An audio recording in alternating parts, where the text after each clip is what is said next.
Imagine walking into a store, minding your own business, and suddenly someone hits you with the most hateful words you've ever heard. How would you react? Would you fight back? Stay silent? Or would you teach them a lesson they'd never forget? Today, I'm sharing an incredible story about how NBA legend Shaquille O'Neal faced racism head-on, and instead of fighting hate with hate, he delivered a powerful, life-changing lesson that left an entire store shocked. But before we dive in, if you're new here, welcome to Storytime with Rose. This is the place for inspirational, motivational, and thought-provoking stories that remind us of the power of kindness, courage, and hope. Don't forget to like this video, hit that subscribe button, and turn on the notification bell so you never miss another story that could brighten your day or change your perspective. Now, let's jump into the story of how Shaq turned hate into a moment of love and growth.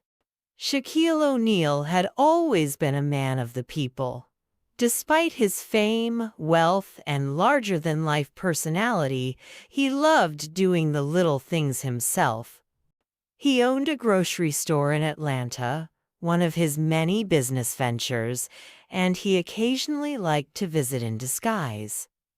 Today, Shaq decided to drop in and grab a few snacks. With a hoodie pulled over his head and some oversized sunglasses, he hoped to blend in.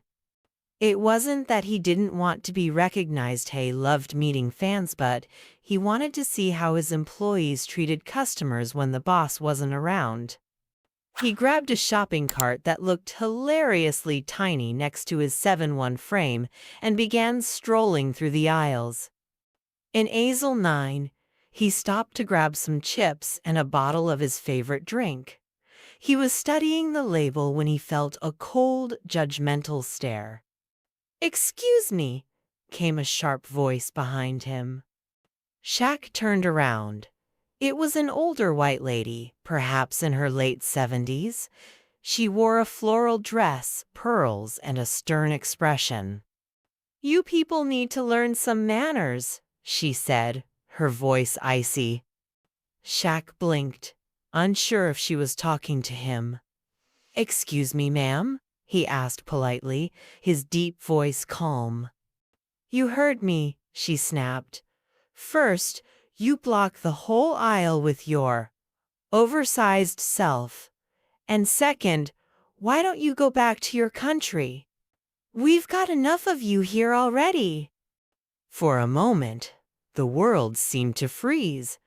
A few shoppers nearby stopped mid-step, their heads turning toward the commotion.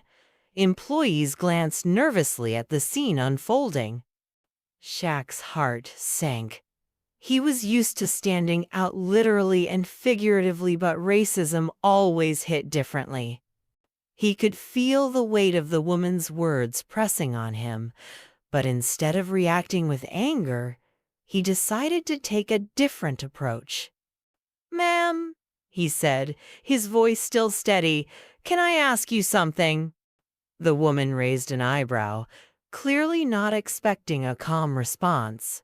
"What? Do you know who I am?" "Should I care?"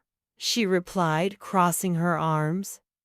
Shaq chuckled softly and pulled off his sunglasses, revealing his unmistakable face. Gasps rippled through the small crowd that had gathered. The woman's eyes widened, but she quickly masked her surprise with defiance. "I don't care if you're some celebrity. That doesn't change anything." Shaq nodded thoughtfully. "All right, let's put that aside for a second.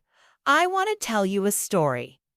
The woman looked confused, but Shaq's calm demeanor and towering presence left her no choice but to listen. "When I was a kid," Shaq began, "my family moved around a lot because my dad was in the military. We didn't have much money, but my parents taught me two things: respect and kindness. They said it didn't matter where someone came from or what they looked like, every person deserves to be treated with dignity. He paused, looking the woman directly in the eye. Do you believe in dignity, ma'am? She hesitated, her posture softening slightly. I suppose so. Good, Shaq said. Because the way you spoke to me just now, that's not dignity, that's hate. The woman's face turned red, but Shaq wasn't done. You told me to go back to my country, he continued. But this is my country. My father served in the army to protect it. I grew up here. I've spent my whole life giving back to the community, building schools, helping kids, donating millions of dollars. I even own this grocery store. The woman's mouth fell open, and the crowd murmured in astonishment. Shaq pointed to his chest. So when you tell someone like me to go back, you're not just insulting me, you're insulting every person who's worked hard to make this country better. The woman fidgeted, looking down at her shoes. And you know what? Shaq added, his voice softening. I'm not angry at you. I feel sorry for you. Hate is heavy, ma'am. Carrying it around will only hurt you in the end. For a moment, there was silence.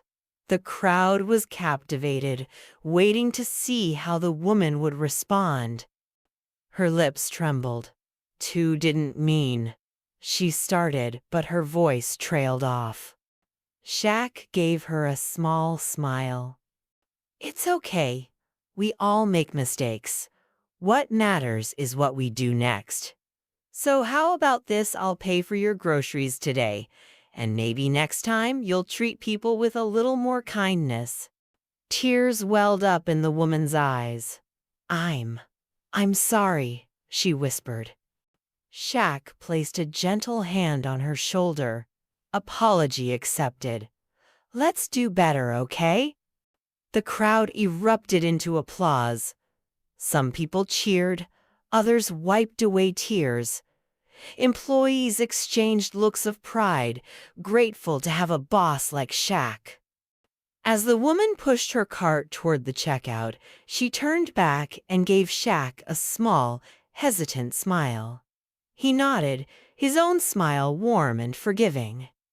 By the time Shaq left the store, he wasn't just a basketball legend or a successful businessman. He was a hero in the eyes of everyone who had witnessed the encounter. And in aisle 9 of that grocery store, a valuable lesson had been taught. Kindness will always be stronger than hate.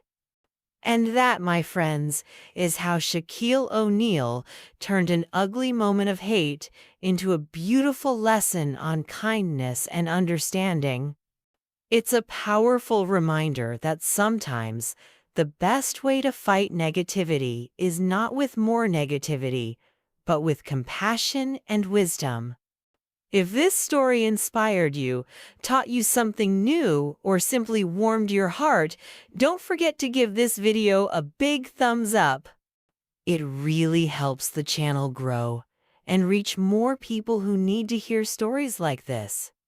And if you haven't already, hit that subscribe button and turn on notifications so you never miss another powerful story from Storytime with Rose. We share tales that uplift, motivate, and remind us of the good in the world because we all need that, don't we? Thanks so much for watching, and remember, no matter what life throws your way, choose kindness, stand tall, and make a difference. I'll see you in the next story.